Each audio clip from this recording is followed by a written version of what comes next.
Hello and welcome to Sophy Ridge on Sunday. Well, it feels like a morning when a lot of us will be talking about Europe. This year's Eurovision was all about politics for the right reasons, as Ukraine won a well-deserved victory in a show of continental solidarity. There were plenty of quite unusual douze points for the UK as well, but the EU, is unlikely to feel quite so generous if Westminster follows through on threats to tear up parts of the Brexit deal and scrap elements of the Northern Ireland Protocol. Well, the Prime Minister is likely to strike a more conciliatory tone next week when he visits Belfast to urge the parties to get the Assembly there up and running. Meanwhile, at home, warm words won't keep people warm as the cost of living crisis looms large, as always, over both major parties.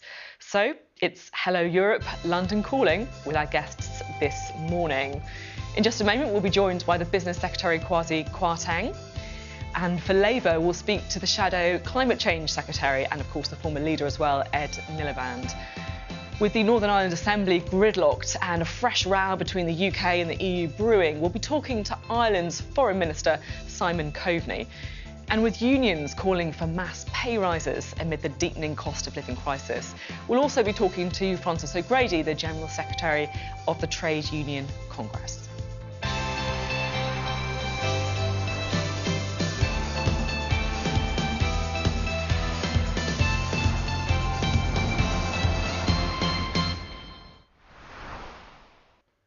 Good morning, welcome to the programme today.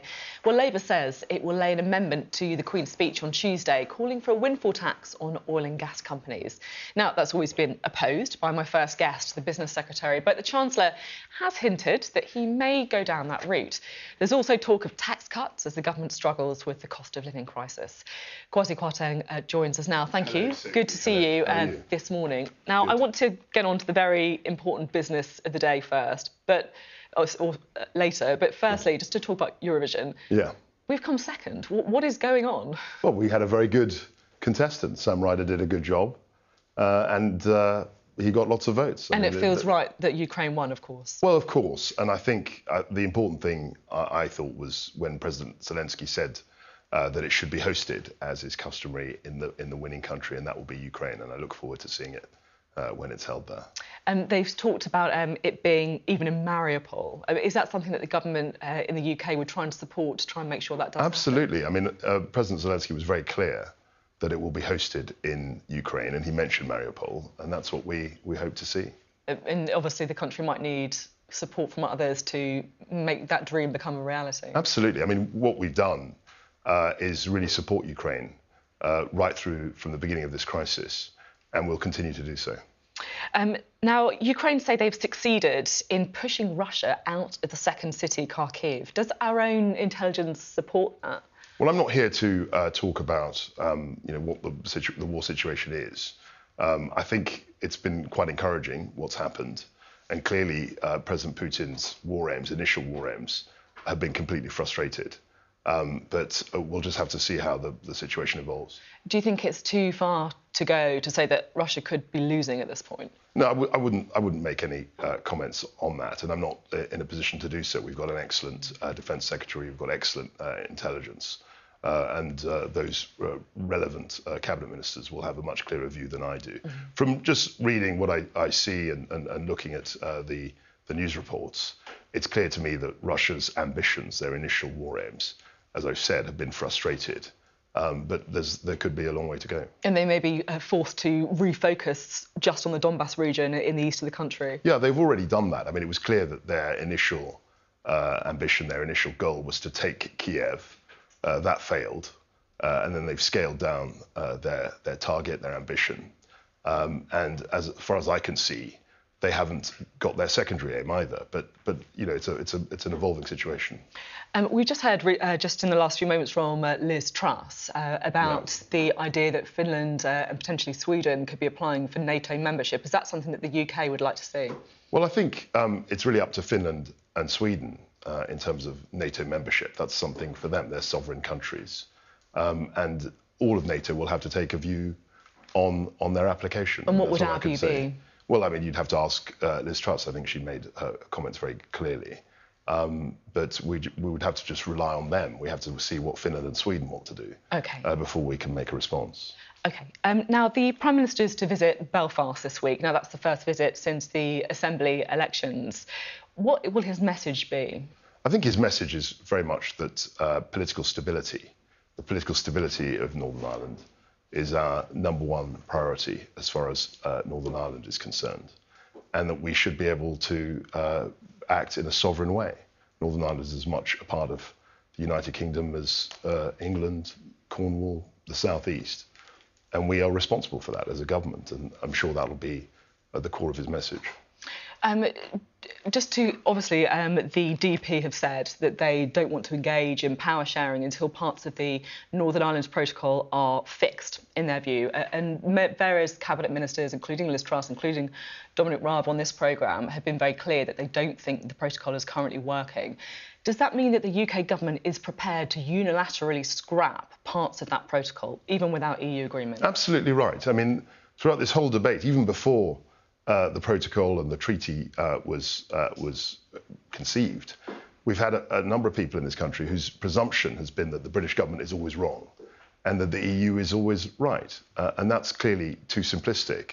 We've tried to enter into good faith.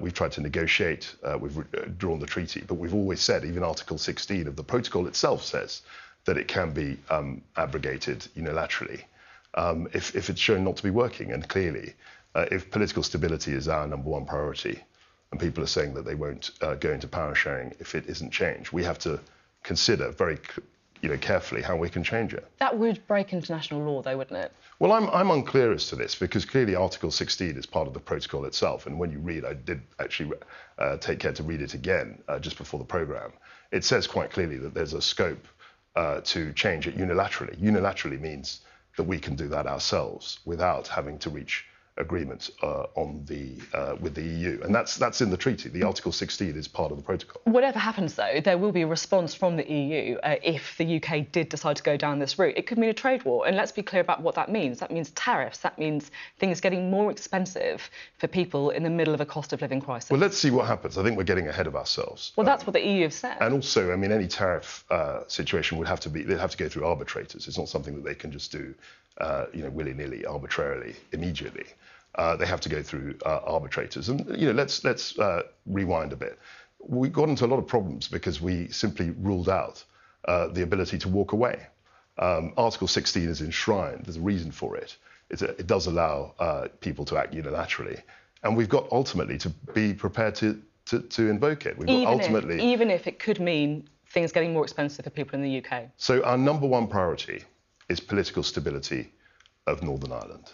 Now, if many people there, nearly a majority, are saying that they cannot actually have an executive without looking at the protocol again, we have to be prepared to do that. We have to do all we can. Even if it means goods getting more expensive in the UK. So the Article 16. That is the logical conclusion to what you're saying. Well, I don't accept the premises of your question. I don't think that they're necessarily going to be able to slap tariffs arbitrarily. I think it'll take a very long time for that process to work out. And as far as I'm concerned, we have absolutely the right to invoke Article 16 and to reopen or re-examine the protocol. OK. The one thing that I really, I'm slightly confused about, it's pretty clear that yourself and others in government just don't think the protocol is working. And that's because of the checks between Northern Ireland and Great Britain. But what I don't understand is that it was Boris Johnson who negotiated and signed that protocol. And when he did, it was pretty clear that this is a potential consequence of what happened. I just want to play. This is quite a long clip I'm going to play, but it's from an interview I did with Boris Johnson in December 2019, so just before it was signed. And I do think it is worth listening to what he said. Last month, you told businesses in Northern Ireland that they would face no forms, no checks, no barriers of any kind under your Brexit deal. And you also went on to say that if anyone asked them to fill out a form, they should phone you up personally and you'll direct them to throw that form in the bin. Well, how come then that this government document that was leaked this week says that that's not true, that there will be checks and forms? Were you telling the truth? Yes, I am. And look at what we say in our manifesto, look what we're going to deliver. The deal that we've done with the EU... So will there be checks? No. Absolutely not. The deal we've done with the EU is a brilliant deal, and it allows us to do all the things that Brexit was about. So it's about taking back control of our borders, money laws, but unlike the previous arrangements, it allows the whole of the UK to come out of the EU, including Northern Ireland, and the only checks that there would be if something was coming from GB via Northern Ireland and was going on to the Republic, then there might be checks at the border into Northern Ireland. So this document is talking about checks both ways. And that's wrong, because there won't be checks. So you're saying that this is wrong, the government's own impact assessment is wrong, your Brexit secretary is wrong, all these people are wrong, and you are right? Yes, because there's no question of there being checks on goods going NIGB or GBNI. So they're part of, if you look at what the deal is, we're part of the same customs territory. And so pretty clear there, absolutely no checks. And he said it numerous times. Yeah.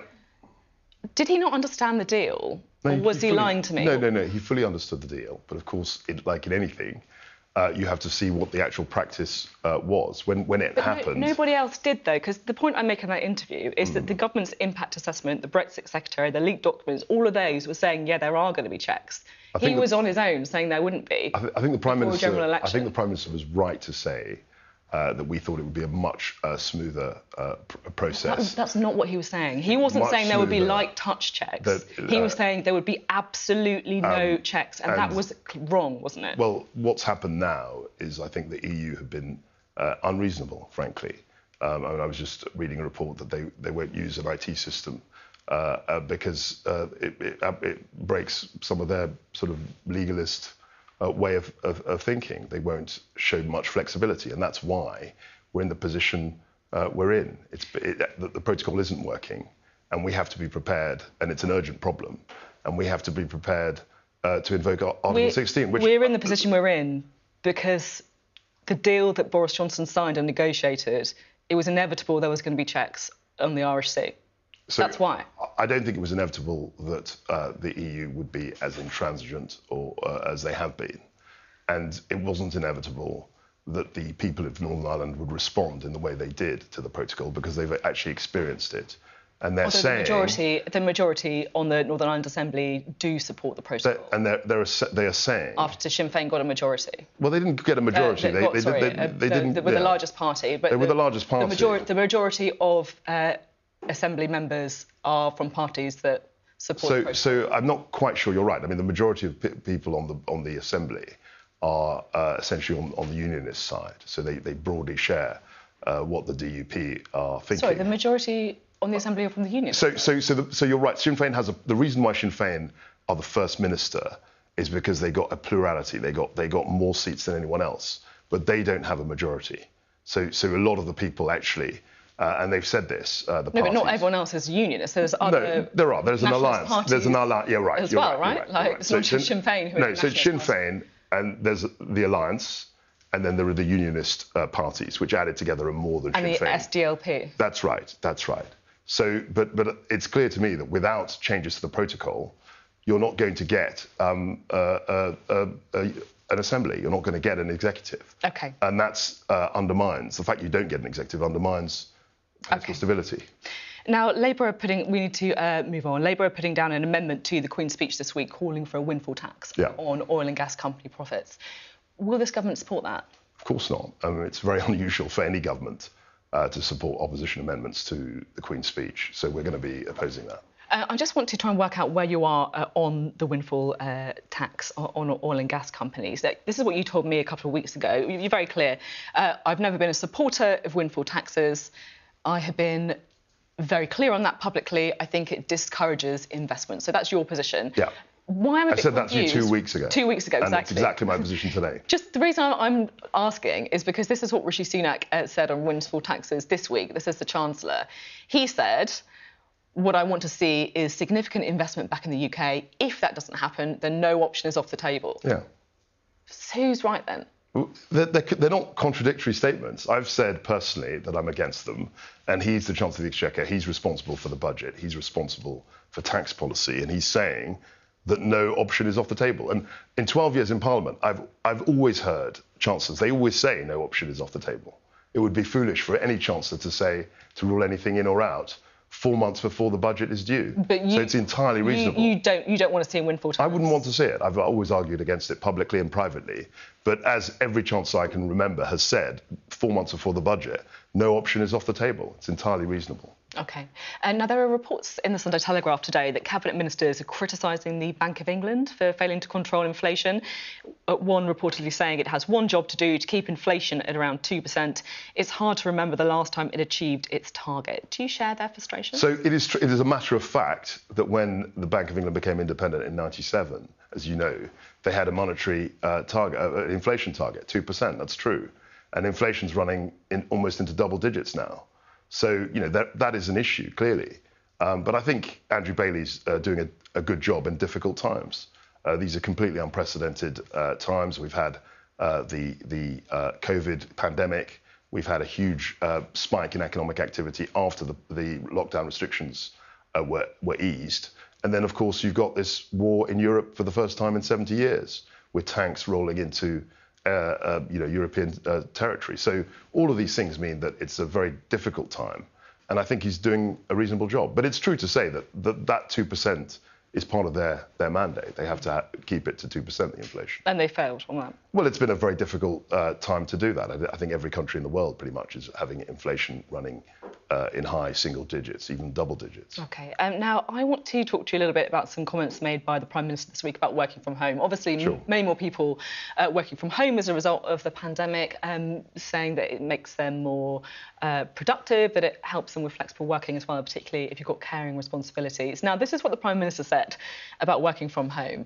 He said, my experience of working from home is you spend an awful lot of time making another cup of coffee and then, getting up, walking very slowly to the fridge, hacking off a small piece of cheese and then walking very slowly back to your laptop and then forgetting what it was you're doing. Do you share the Prime Minister's assessment? Well, look, he's making a point very vividly that, people's concentration, his concentration, our concentration, isn't as focused perhaps at home than it would be at work. I think that's an entirely reasonable thing to say. Many people say they might work much better in a much more focused way in the office. Do you agree, though, with what he's saying? Well, I don't know about the details of hacking off a small piece of cheese or anything like that. Do you think that's maybe a bit more of a reflection about how Boris Johnson works? I think a lot of people work from home in that way. I mean, we all have our different ways of working from home. But I think the point he's making is that I think the majority actually would be more effective working in the office. And the thing about working in the office is not a doctrinaire thing. I think particularly for young people, if they're trying to learn a profession or learn, about a business, that face-to-face contact is really important. And I think, that's, as business secretary, I'm trying to encourage more people to go back to the office so they can share their experience with other colleagues. OK, I've just got a couple of things just to finish off with. There's also been a focus on Oxbridge applications this week, and whether, in the words of one Cambridge professor, white private school educated boys are the new disadvantaged candidates. Now, Nadeem Zahawi, the Education Secretary, said this week Britain should be proud of its private schools and that Oxford and Cambridge shouldn't tilt the system to accept more state school pupils. What's your position on this? So I think Nadeem makes a good point. I mean, what struck me about the private school debate is that from around the world, people flock to British private schools. It's something which brings money into the country. It's something, they're renowned schools all around the world. And that's something we should be proud of. I don't see any other country, if they had those kinds of institutions, they'd be very proud of having them. At the same time, I wouldn't bash them. It's not really bashing them to say that actually it's a good thing for more state school pupils to be admitted to Oxford and Cambridge. Statistics show that state school pupils actually outperform their private school peers once they make it to these universities. Your old school, Eton, 48 offers. I know that was half on previous years, but that's still an awful lot of people from the top schools going to Oxford and Cambridge. Look, I think it's a very competitive situation where you have to go, to top schools. Not just Oxford and Cambridge. We tend to obsess about Oxford and Cambridge. We've got lots of fantastic universities, and we should have wide access to them. And I think people should be able to go to them from whatever background they come from. We are out of time, and I do know I have to let you go. But very quickly, Neil Parish the former Conservative MP, of course, who resigned after being caught watching porn in the House of Commons. Rumours he might be standing in this by-election. I'd be very surprised if Neil is standing as an independent. I mean, he's someone who was very loyal to the party. He was an MEP for many years. He was an MP for 12 years. Okay. I'd be very surprised if he did that. OK, thank you very much for being on the programme today, Mr Kwarteng there, Kwasi Kwarteng there. Now, Ed Miliband leads the charge on getting to net zero for the Labour Party, but it does feel like climate change may be slipping down the priority list as the cost of living crisis really starts to bite. So with people in pain from soaring energy costs, is going green still a vote winner for the party? And what would it do to help those struggling to get by? Well, let's talk now to Labour's Shadow Climate Change Secretary, Ed Miliband. Thank you very much for being with us. You want to put down this amendment to the Queen's speech on a windfall tax. Just explain the thinking behind it. Frankly, we face a social emergency in this country, Sophie. 7 million people, we know, are skipping meals because they can't afford their bills. Energy bills are rocketing upwards. And at the same time, as a direct result of that, we've got oil and gas companies making billions of pounds, literally record profits. Of course, the right thing to do is to levy a windfall tax on those oil and gas companies so we can provide proper help to families. £200 across the board cut in bills for all families, £600 for 9 million families who are facing the biggest struggles.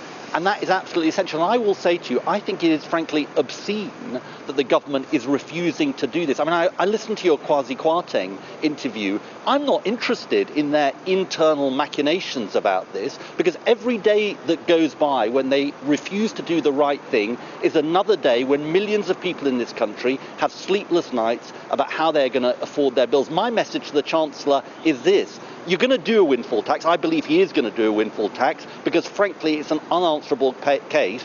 Get on with it and do it and bring real help to families. At the same time, I just wonder, obviously, you're someone who is pushing the climate change agenda, something that many of our viewers will be very concerned about as well. But at a time when bills are going up, a lot of these measures, heat pumps, for example, costing £10,000, a lot of people will be thinking, look, I love the idea of going green, but right now I simply can't afford it. What would you say to those people? Well, here's the thing, Sophie, because this is what's changed. You see, the answer to the climate crisis we face is also the answer to the cost of living crisis we face. Labour's got a plan to insulate 19 million homes over the next 10 years, 2 million in the coming year. That would cut bills, cut carbon emissions, and create jobs. If you take the green energy sprint, which we need and the government is not doing, onshore wind, solar are now our cheapest forms of power. We should be driving ahead with those things. We should be getting rid of ridiculous planning rules in England which stop onshore wind. That would cut carbon emissions and cut bills for consumers. So the old debate was, shall we go green? It'll be more expensive. Actually, the new reality is going green is now the cheaper option, and I'm afraid the government's half-hearted approach to these climate issues is not just bad for the climate, and it is terrible for the climate, it's also bad when it comes to affordability and the cost of living crisis, as well as energy security, because we can cut our gas imports too if actually we go on this green sprint. At the same time, though, Labour's Green New Deal, that would cost £28 billion every year. I mean, that's 1% of UK GDP. And to put that in context, you know, the famous windfall tax that you talk about and every Labour politician on the show talks about, that would raise about £2 billion at best. So you would need 14 windfall taxes to pay for 1 year of the Green New Deal. I mean, is this really realistic? No, I'm very. Let me be very clear about this. We think, Sophie, that it is right to borrow to invest that £28 billion, and let me explain why.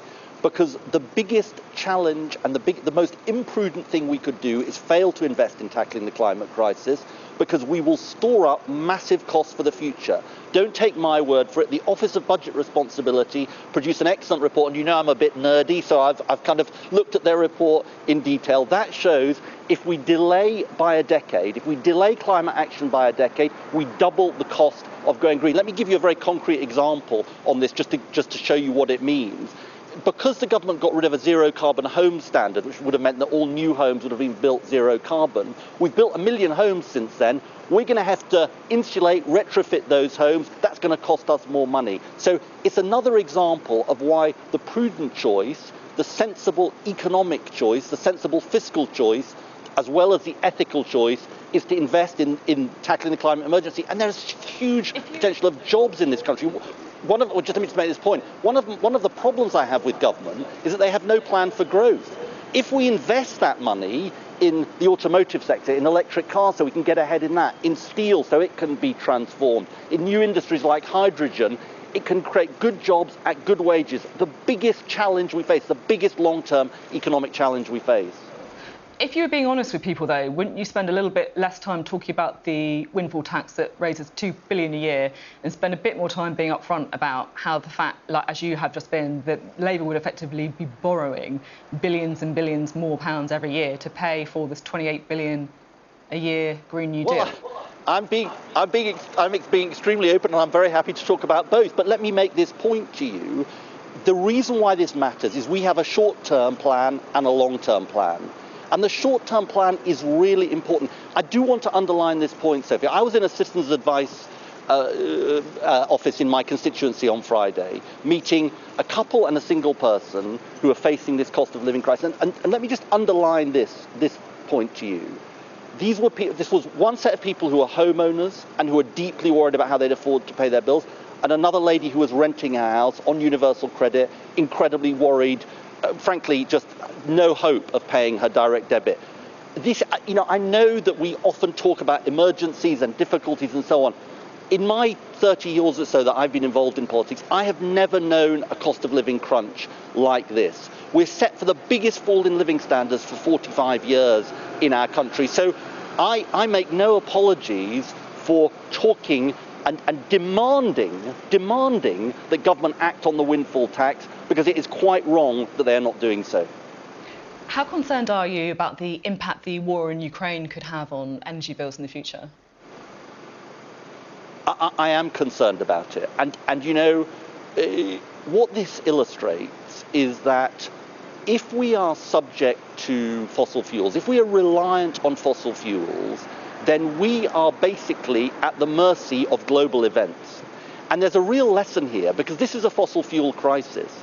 And the best way for us to have energy security, and energy security is incredibly important, is frankly to get off fossil fuels. Because the thing about onshore wind, offshore wind, nuclear power, solar energy, all of those things, is they are homegrown sources of power which aren't reliant on what is happening globally, what is happening around the world. And so that's why it's so important that we go on this green energy sprint. OK, now just talking about Ukraine, the atrocities that Vladimir Putin's committed in Ukraine were in many ways foreshadowed by what Russia did in Syria. It's part of the same playbook. Mariupol, seeming like another Aleppo, the general known as the Butcher of Syria now leading the war effort in Ukraine. Do you regret voting against military action in Syria back in 2013? No, I don't, Sophie. Look, what I was presented with when it came to what was happening in Syria was a proposition where we would not have been getting rid of all the chemical weapons, but this was about the chemical weapons attack that President Assad had made. We would not be getting rid of all his chemical weapons, and there was no proper plan for how we would be using British troops and where our intervention would go. And we made a vow after Iraq, which was that if we committed British troops, we would do so clear about our objectives, with a clear sense of a plan and a clear sense that that plan would be successful. And our argument to David Cameron was, set out a clear plan, how this is going to work and what it's going to mean. And those who say, well, it would have changed the course of the war, President Trump did actually bomb President Assad in relation to a chemical weapons attack a few years later, and it did not change the course of the war. So of course what has happened in Syria is an appalling tragedy, but the idea that us getting involved in another war in the Middle East would have stopped it happening, I just don't buy, I'm afraid. I understand about your concerns about not having a proper strategy at the time, but was it also about sending a message to people around the world that if you commit war crimes, then the West will act. And by not doing anything, then you also sent a message to people like Putin that the West wouldn't necessarily act. You know, I remember in the election campaign when you were leader, that sort of famous moment when you spoke to Jeremy Paxman, you said, hell yes, I'm tough enough, talking about refusing to back the airstrikes in Syria that Barack Obama wanted. You said, standing up to the leader of the free world shows a certain toughness, I would say. Do you think the real toughness comes from standing up to leaders of the unfree world? I just want to say, you said at the beginning of that question, should we not have engaged in military action in order to send a message?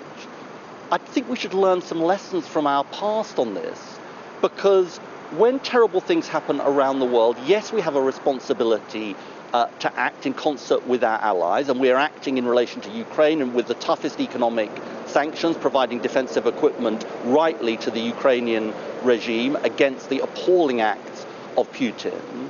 But when we commit British troops, we don't just do so to send a message. We are putting the young men and women of our country in harm's way.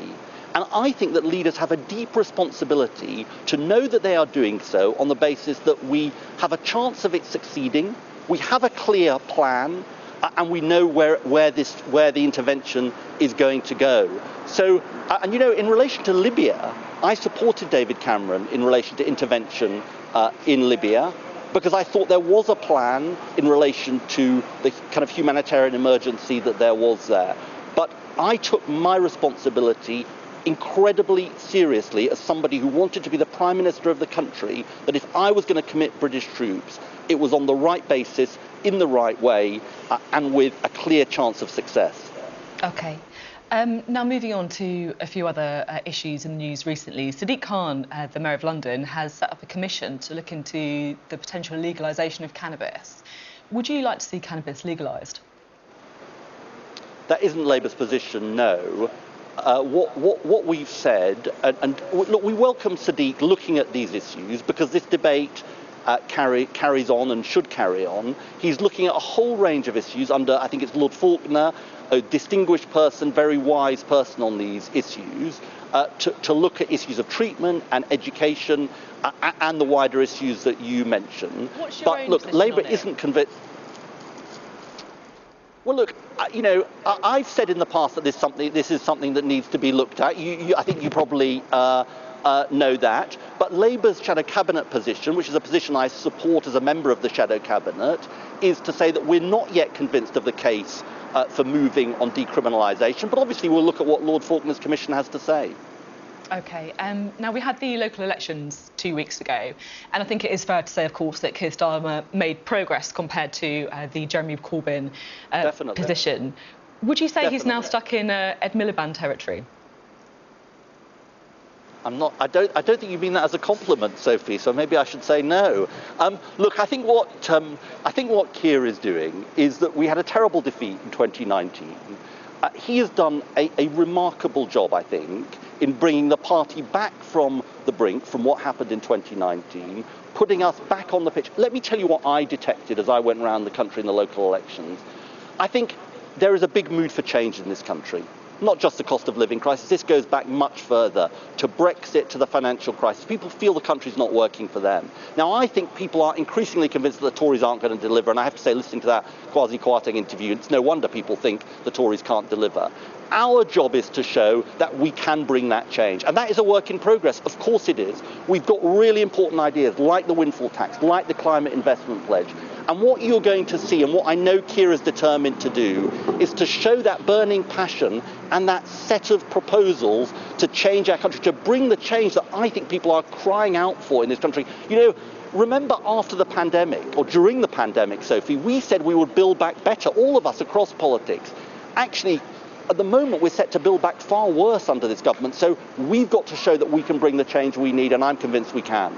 OK, thank you for taking that with customary good humour. It's appreciated. Just finally, before I let you go, it's fair to say I think that Keir Starmer is going through one of the more difficult periods of his leadership. Have you offered him any advice on it? I think all periods for the leader of the opposition are challenging, at least in my experience, Sophie. As you know, you were with me in the campaign of 2015. He doesn't need my advice. You know, I think the thing about Keir is that the more people get to know him, the more they like what they see. He's somebody of great decency, great integrity, somebody who cares deeply about this country. What drives Keir Starmer, in my view, what drives him is this country doesn't work for millions of people across our land. This economy doesn't work for millions of people across our country. And actually, what his burning passion is to change that economy, to deliver good jobs at decent wages, to restore our public services, and to tackle the climate crisis and create those good jobs I was talking about. And, you know, the whole of the Labour Party is united behind him in that mission. OK, thank you very much indeed, Ed Miliband there. Thank you. Thank you. Now, as we mentioned earlier in the programme, the Prime Minister is going to Belfast this week to urge the parties there to come to an agreement and get the power-sharing institutions back up and running. The Assembly is currently gridlocked because the DUP won't take part until the Northern Ireland Protocol is changed or dropped. Now, that, of course, is likely to spark an almighty row with the EU, and some countries have already threatened a trade war if the UK acts unilaterally. Well, let's go live to Cork now. We can talk to Ireland's Foreign and Defence Minister, Simon Coveney. Thank you very much for being with us this morning. Now, you've written in the Sunday Telegraph today to say, I'm deeply concerned for the well-being of the partnership between our countries. Can you just explain your concerns? Well, first of all, just to correct something that you've said, the EU hasn't threatened anything, not a trade war and not anything else. What the EU wants is partnership so that we can work together to resolve the issues that remain in relation to the protocol, which, of course, was designed to try to manage the disruption of Brexit on the island of Ireland.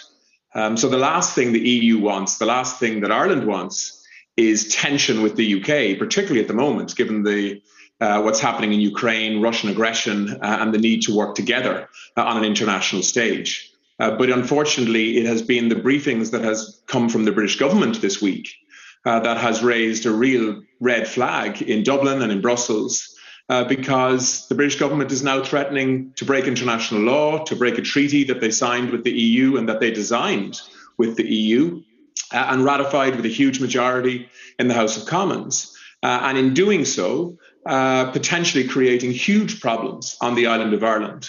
And while there are issues that need to be resolved in relation to the implementation of the protocol, there are concerns within the unionist community in particular that need a comprehensive response.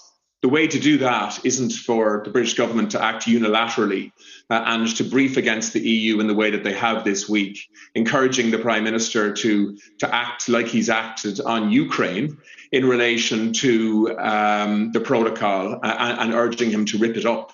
That kind of aggressive language does nothing to move us forward on what is a difficult issue. You and I have spoken about the fallout from Brexit on the island of Ireland before.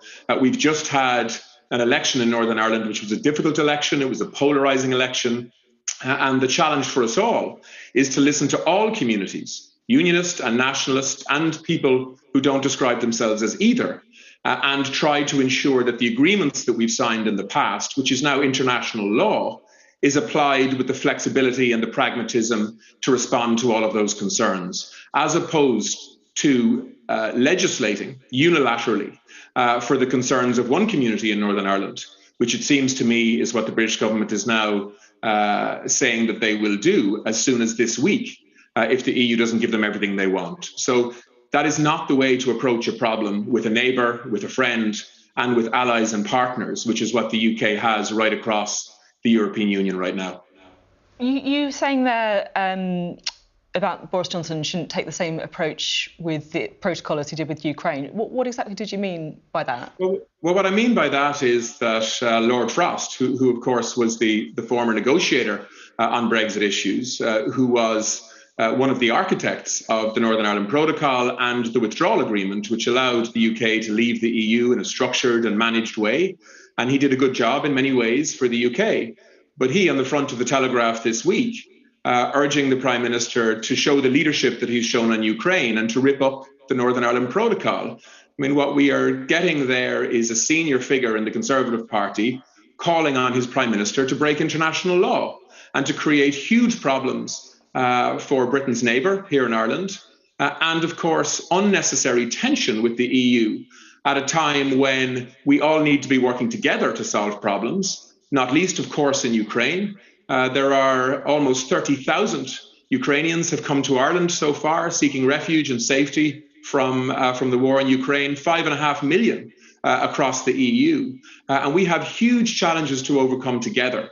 The idea that we would ratchet up the tension on something else, an issue that we've been dealing with now for 6 years, which is the decision of the people of the United Kingdom to leave the European Union and all that flows from that in terms of disruption and tension, that we would ratchet that up now to new heights is deeply unhelpful, particularly when the EU wants to actually continue to negotiate, wants to show flexibility, wants to compromise, to actually recognise that there are legitimate concerns held within the unionist community in Northern Ireland that need a comprehensive response. The primary one being that we need to treat goods that are staying in Northern Ireland differently to goods that are at risk of travelling on through Northern Ireland into the EU and the EU single market. And the EU is willing to do that and dramatically change the number of checks on those goods if they can find a partner in London to do it with them.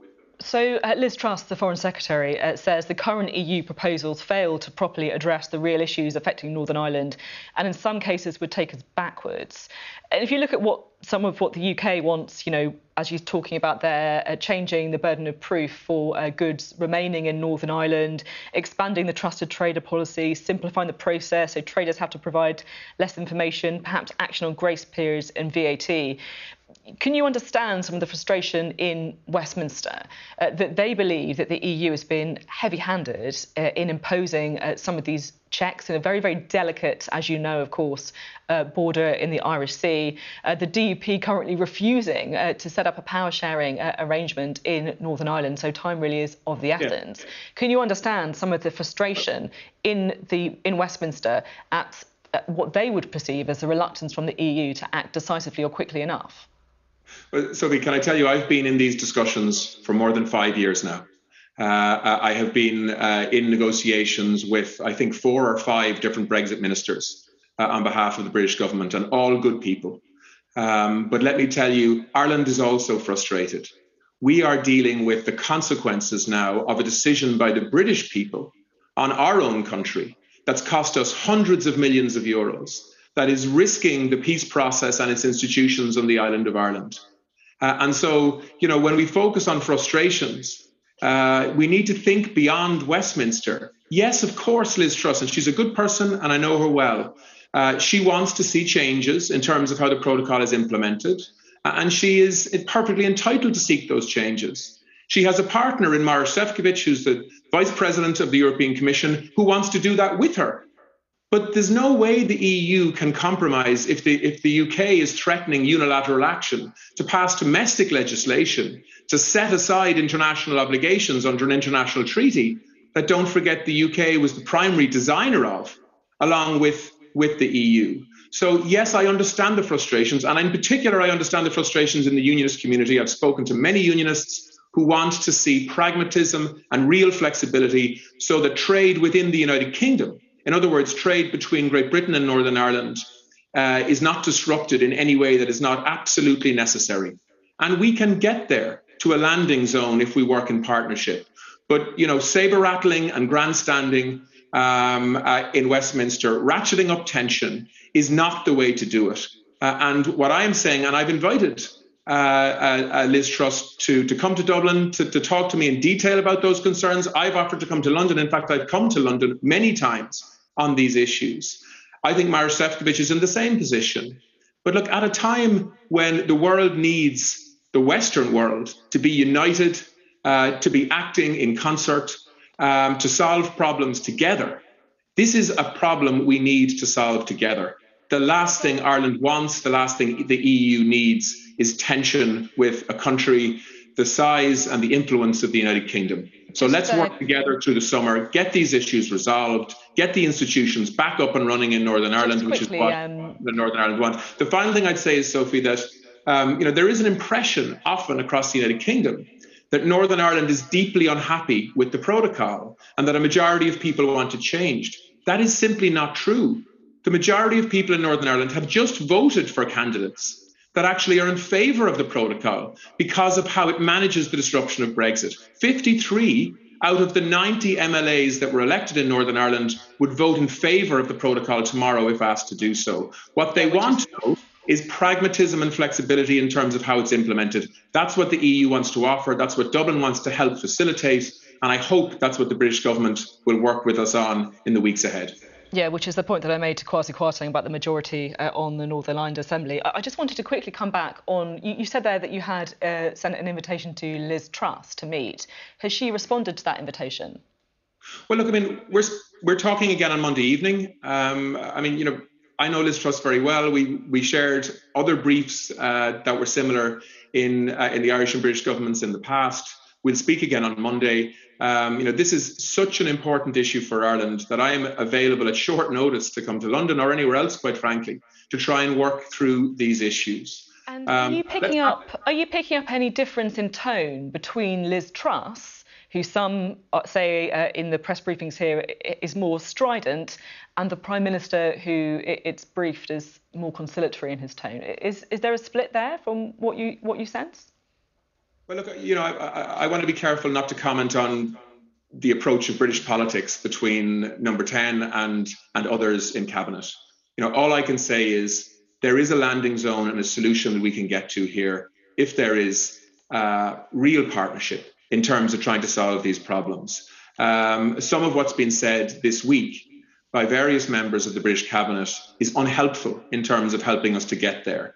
But there is an opportunity, I hope, in the next few days to get this dialogue back on track and to avoid the creation of a lot of unnecessary tension by publishing unilateral legislation that would send headlines around the world that the United Kingdom is deliberately breaking international law and creating huge tension with their closest neighbours and potentially undermining a peace process by doing that. If the UK government did act unilaterally without the agreement of the EU, I'm interested to know how the EU would respond. Would you take legal action? Could we see the imposition of tariffs as a result? Well, I mean, the EU has already taken legal action because the protocol isn't being implemented, and the UK has decided unilaterally to put in place grace periods and so on. But the EU, in an effort to try to build partnership, set aside that legal action. They've frozen it. In an effort to try to negotiate a sensible way forward. And if ever that's an indication of where the EU is on this space, people need to look at that. The EU isn't threatening anything. And I think for us to focus on how the EU would respond to the British government deliberately breaching international law is probably where we shouldn't be right now. Instead, we need to be trying to avoid that situation. But I think everybody understands if the British government decides to set aside international law to create significant uncertainty on the island of Ireland in terms of single market membership and a whole range of other things, well, then, of course, there's a consequence. The EU is forced to respond. But that is not where we want to be. Where we want to be is good neighbours, good friends, and solving problems together. And I would encourage the influencers within the British government to ensure that that's the course that they decide to take. The EU would be forced to respond, but I'm still just unclear on what that response would be. Would it be tariffs? I don't think you are unclear, actually, but I'm not here this morning to talk about the ratcheting up of tension. I'm here this morning to try to find solutions, and that's where I hope the British government will be this week as well. And just very finally, as you say, we have spoken numerous times over the last few years on Brexit-related things. It does strike me this morning that you do seem particularly frustrated, I guess is the word, perhaps even angry. Would that be a fair summary of where your head is at right now? Well, I mean, I think, if you look at the comments that I've made this week, the comments that the Taoiseach has made this week, we are both friends of Britain. England and Britain have shaped who I am, who many in the Irish cabinet are. Many of my family are British citizens. Some of my family work and employ a lot of people across the UK. I've been to university in England. There isn't an anti-British bone in my body, quite the opposite. But what I see at the moment is a British government making statements, briefing against the EU and creating a lot of tension in my country, your closest neighbour, and also potentially being on the verge of making a decision that could fundamentally undermine the functioning of the institutions of the peace process in Northern Ireland. Let's not forget, this is not only about unionism. Of course, it needs to be partly about unionism, but a majority of people in Northern Ireland voted against Brexit and would vote against Brexit again in the morning if it was put to them. A majority of people in Northern Ireland are in favour of the protocol because they see that it does a reasonable job to manage the disruption of Brexit in the Irish circumstances. There is a minority, a large minority within unionism who are unhappy with the protocol. There are solutions that we can put in place that can ease that concern. And that's what we need to focus on doing together, as opposed to the British government acting on its own, illegally, in a way that doesn't reflect majority opinion in Northern Ireland, and perhaps most importantly, sends a message to the world that this British government, when it suits them, will set aside international law. I don't say things like that lightly. I mean, my job is to be a diplomat. I'm a foreign minister. I'm a defence minister. And I want a really good relationship with my closest neighbour. But what's happening at the moment has forced Ireland into taking a much more strident position and responding honestly to the unhelpful briefings that we're getting from very, very senior levels within the British government this week, which seems to be laying the groundwork for a decision which I believe could be deeply harmful for the relationship between Britain and Ireland if we don't see sense in the next few days. OK, Simon Coveney, thank you very much for being on the programme this morning. Simon Coveney. Anytime, thanks. Now, the Trade Union Congress is going to hold a rally in London next month calling for mass pay rises for workers because of the cost of living crisis. Now, there were hints this week that the government could do more, possibly tax cuts, even the emergency budget that Labour's been calling for. But if there isn't more action, could the unions be squaring up for a summer of strikes? Well, we're joined now by the General Secretary of the TUC, Frances O'Grady. Thank you so much for being with us. How worried are you about the rising cost of living and what that means for low-paid workers in particular? I think everybody's worried. They're seeing those price increases eat into pay packets, but also into pensions and benefits. And I think there's a real sense that the government needs to get on with this now. You know, we know that millions of working families are struggling. We're seeing the number of children in absolute poverty increase, electricity and gas bills rising at 10 times the rate of wages. It's about time that the government recognise there's a living standards emergency and they need to come back to Parliament with an emergency budget. I mean, frankly, there's so much talk on the Conservative backbenches that we're going to see another U-turn on this. I wish the government would just get on with it.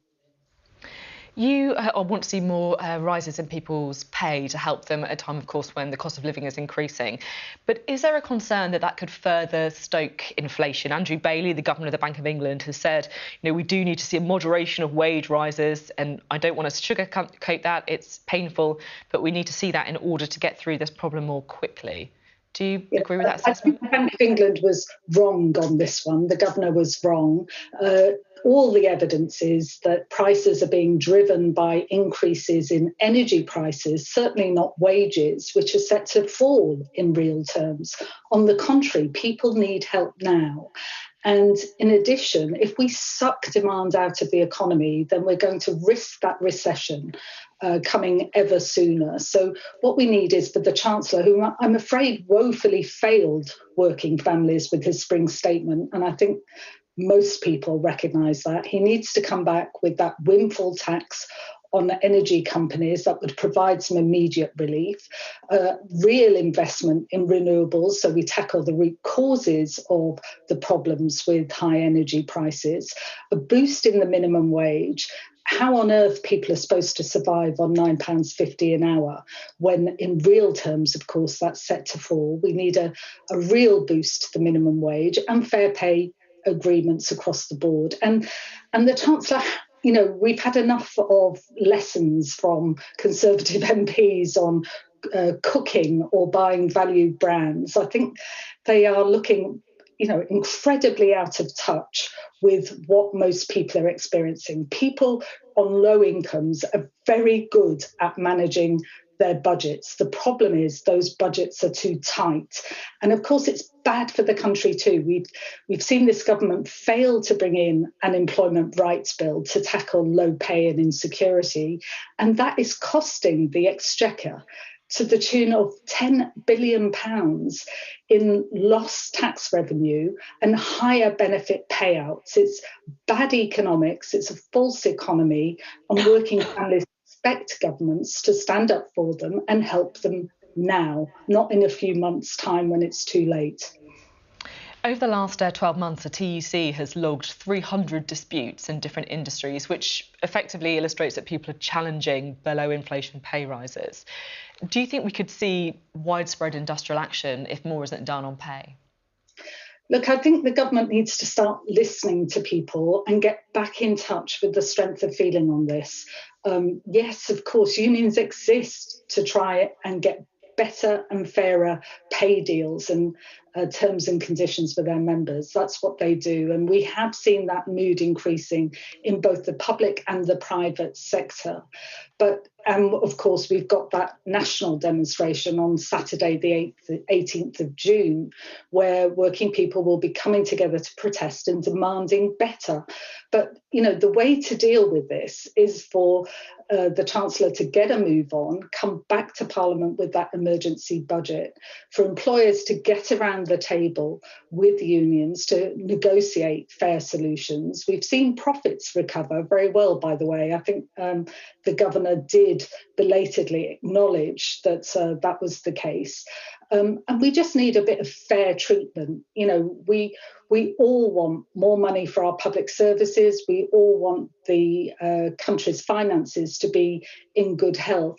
But it's a case of fairness here. And I think people feel very strongly that the wealthy are not paying their fair share of tax, that workers are being treated like a cash machine, hammered every time there's a crisis. We've had 10 years of this, don't forget, over 10 years of austerity, pay freezes, real pay cuts. And there's no more fat left to trim. People are looking for help now. At the same time, you know, you mentioned there the rally coming up, and ahead of that rally, your colleague Dave Ward, the General Secretary of the Communication Workers Union, has said employers are out of control. I mean, most employers are businesses who are also struggling with the rising cost of living, aren't they? Like the rising cost of everything from energy bills to products and supply, the supply side. They're providing jobs for millions of people. Is that really the kind of language that is helpful? Look, I think there's clearly a mixed picture. You know, we have some very good agreements with employers and we've made some very good pay settlements.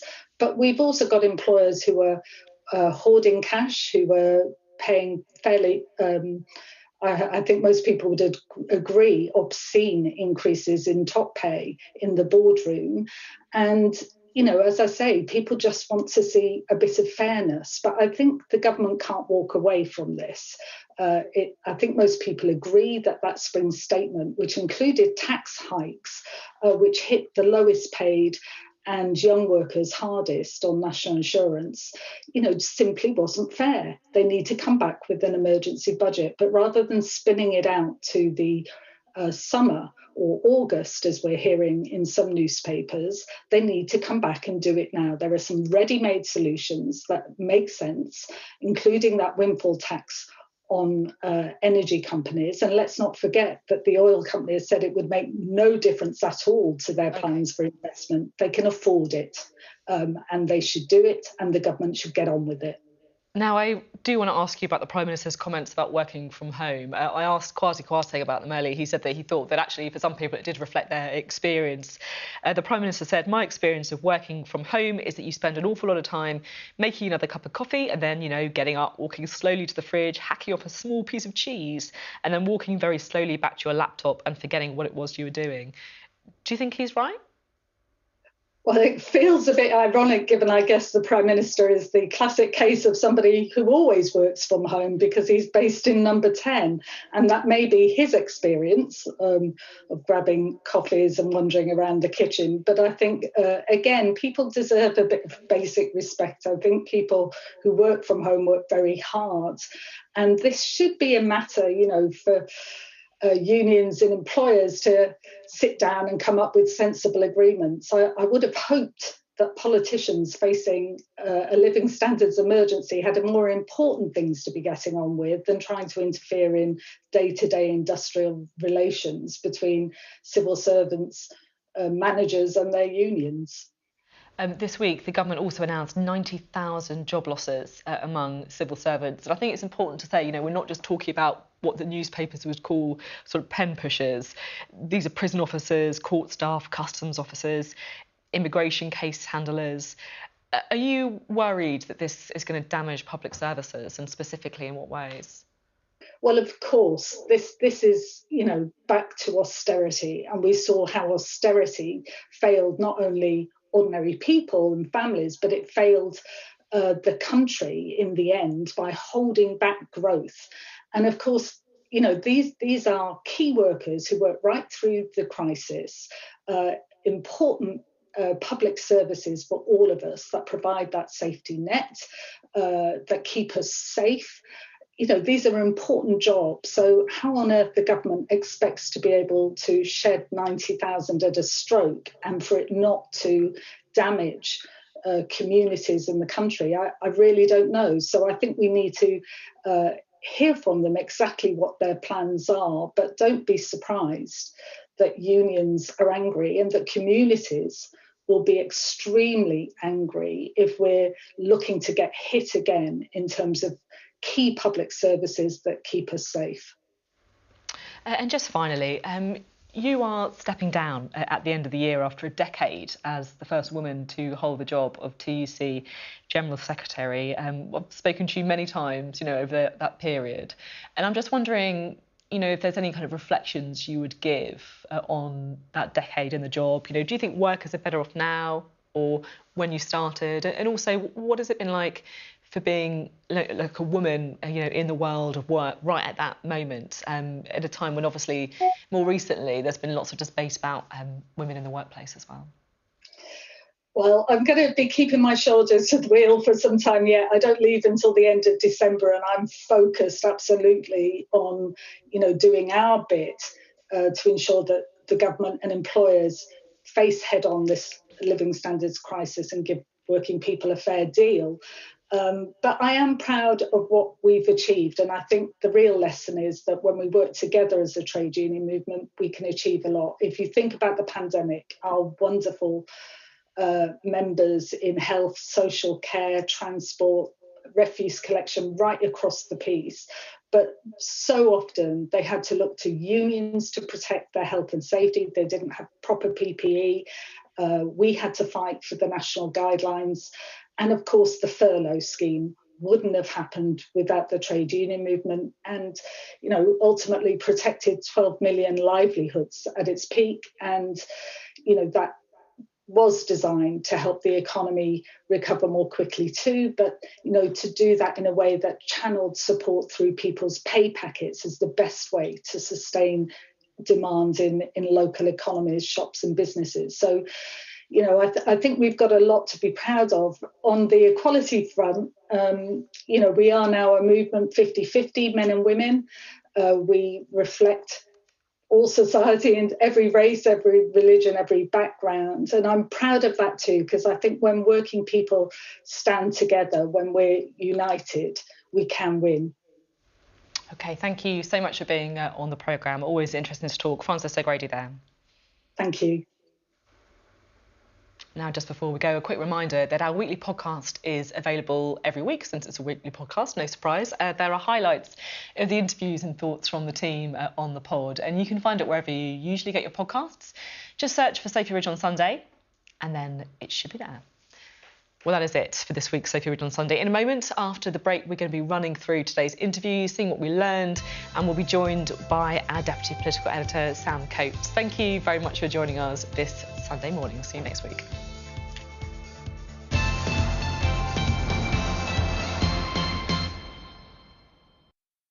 Hello and welcome to Sophy Ridge, The Take, where we take a pause and reflect on what we've just been hearing over the last hour.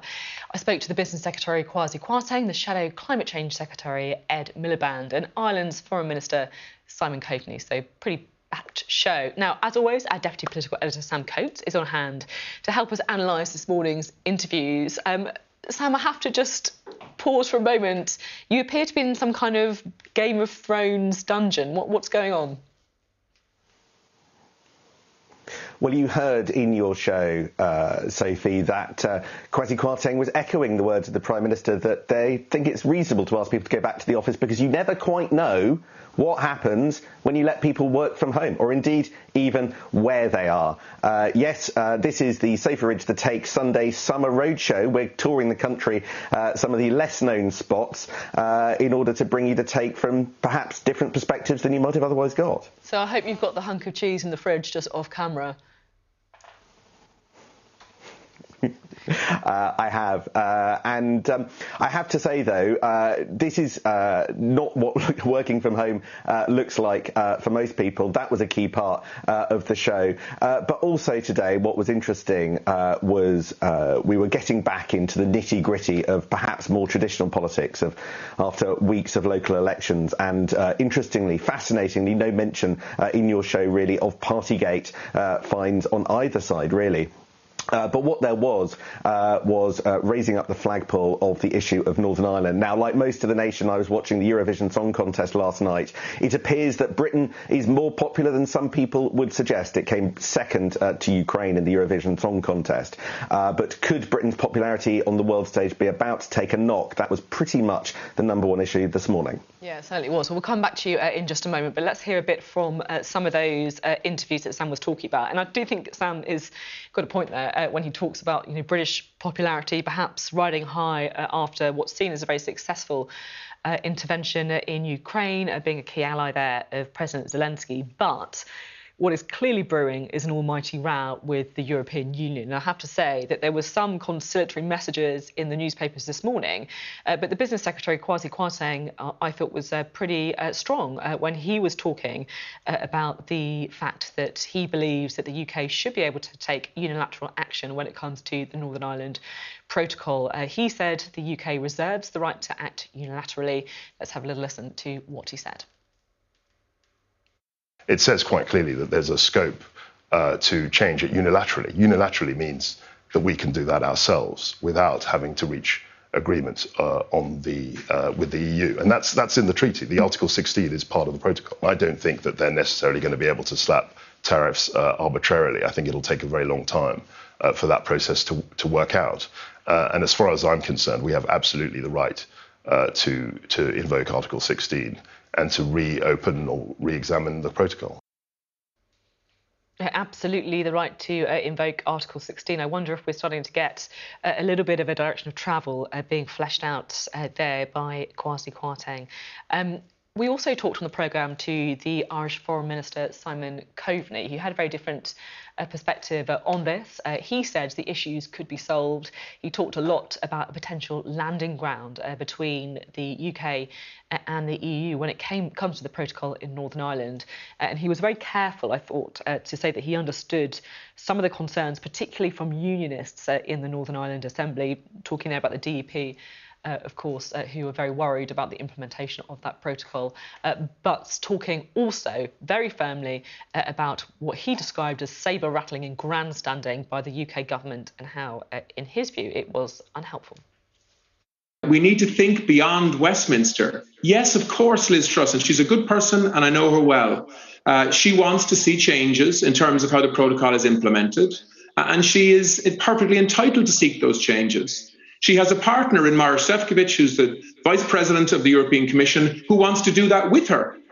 But there's no way the EU can compromise if the UK is threatening unilateral action to pass domestic legislation, to set aside international obligations under an international treaty that, don't forget, the UK was the primary designer of, along with the EU.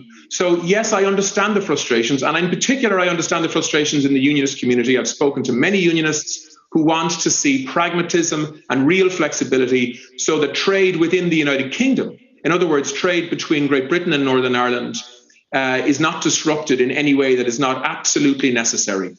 And we can get there to a landing zone if we work in partnership. But, sabre-rattling and grandstanding in Westminster. Ratcheting up tension is not the way to do it.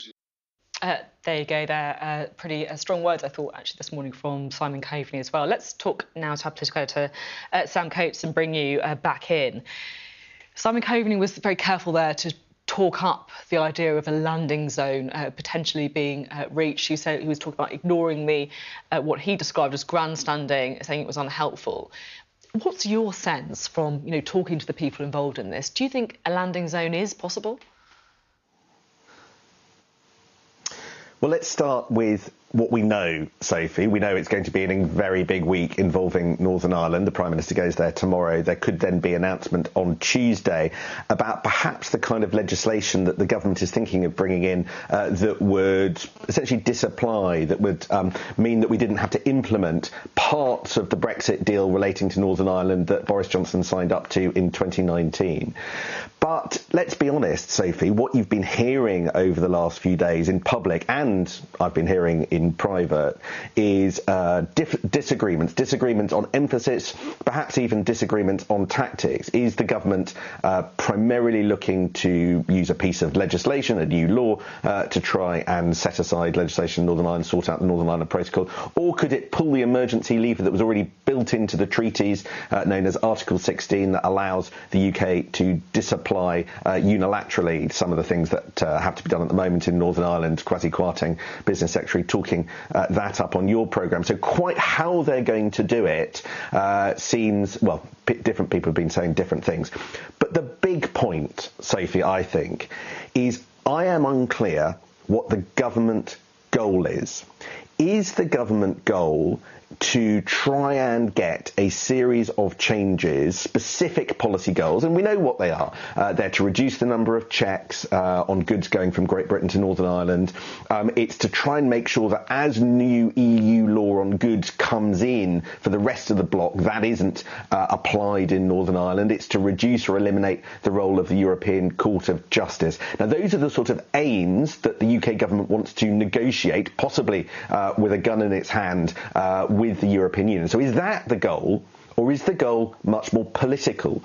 Because the other thing that the government have said is that the goal is to use these changes to try and restart power sharing, effectively allowing Jeffrey Donaldson's DUP to decide whether or not he's going to go back into the Stormont Assembly, he's going to go back into government based on the changes that the government are either seeking or secure. Because if your goal is a series of policy measures, then that might be achievable.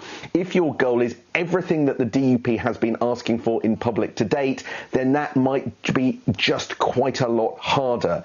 And I think that my lack of understanding of which of the two goals it is, that dissonance between different parts of government, all reflects different people inside the cabinet having different views on exactly that question, and has led to some pretty ugly briefing. You'll have seen the word knuckleheads being used by some who want to go a bit softer against some who are meant to go a bit harder, possibly those around Liz Truss. I've heard that briefing too. It's not very pretty, and that's not particularly reassuring when people are at odds at the heart of government going into what's likely to be quite a fraught few days and weeks on perhaps Britain's most constitutional issue. Yeah, I think that's certainly, I can't believe we've been plunged back into these kind of Brexit weeds again, but we have been. Sam, thank you very much indeed. Really important decisions to be made in the coming days and weeks on Brexit. And of course, it's worth noting that we still don't have a fully functioning Northern Ireland Assembly until that is sorted out. We'll have more from Sam as we get his take on this morning interviews, and we'll hear a bit more from our guest too.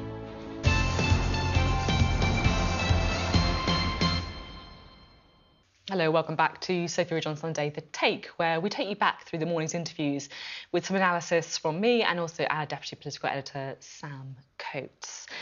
Now, one of the big debates in politics at the moment is whether there should be a windfall tax on oil and gas companies in order to help pay for some of the increasing cost of living for families. Now, the two main parties currently disagree on what should be done. I asked Kwasi Kwarteng about it. He, of course, is the Business Secretary. Just 2 weeks ago, he told me that he was against the idea of a windfall tax because he was worried that it would deter investment. So I was trying to get to the bottom of whether or not that was still his position.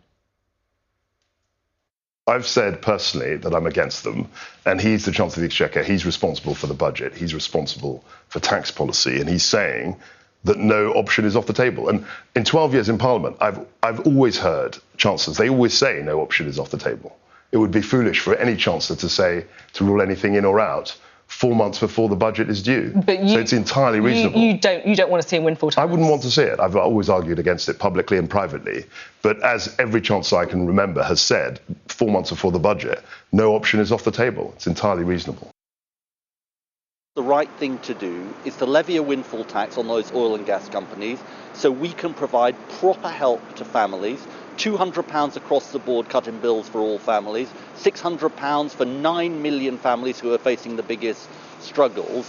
And that is absolutely essential. And I will say to you, I think it is frankly obscene that the government is refusing to do this. I mean, I listened to your Kwasi Kwarteng interview. I'm not interested in their internal machinations about this, because every day that goes by when they refuse to do the right thing is another day when millions of people in this country have sleepless nights about how they're going to afford their bills. My message to the Chancellor is this. You're going to do a windfall tax. I believe he is going to do a windfall tax because, frankly, it's an unanswerable case. Get on with it and do it and bring real help to families. Ed Miliband thinks the Chancellor is going to do a windfall tax. It's pretty clear Kwasi Kwarteng is still holding out hope that he won't. Let's try and find out what our Deputy Political Editor thinks. Sam's on hand again. It's one of those issues where it feels like every week we talk about a windfall tax, but it is because there does seem to be this little bit of wriggle room for the government with the Chancellor leaving the door open to imposing one. That's right, Sophie. I think very specifically in the Treasury, in the political end of the Treasury, it felt like there was a bit of a shift this week where the kind of language being used about a windfall tax seemed to change. It seemed to become a bit more receptive. And I think part of that is because when you look at the comments by the Chief Executive of BP, the former Chief Executive of BP, Lord Brown, all suggesting that actually a windfall tax would be a perfectly valid policy tool for a government to use, given that these companies are making way higher, bigger profits than they were expecting because the global price of energy has gone up because of the conflict in Ukraine. Because of all of that, some in government believe it's virtually like companies like BP are campaigning for a windfall tax, even though it would be against the interests of their shareholders. And because of that, and because of the pressure that you just heard from Labour, it does seem to be at least back on the long list of government policy options. Interesting from Kwasi Kwarteng there. Not only was he inhabiting the political space that he thinks it's completely normal for a cabinet minister to come on Sunday morning shows and campaign against a policy option that's yet to be determined by government and cabinet, when the Chancellor said pretty much the direct, or the Chancellor's team have said the direct opposite just the week before. But also he thinks that there is not going to be a decision on this for 4 months until the budget. Can it really wait that long? Yeah, you say, can it wait that long? And it does feel like the timing of all the stuff is quite important.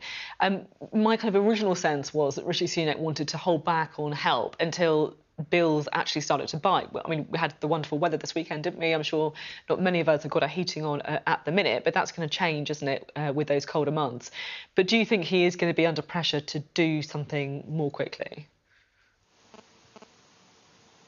Well, we got the first indication this week that actually ministers think they'll have enough information potentially to act before the summer recess, in other words, by the end of July, rather than waiting to August, which had been the original timetable.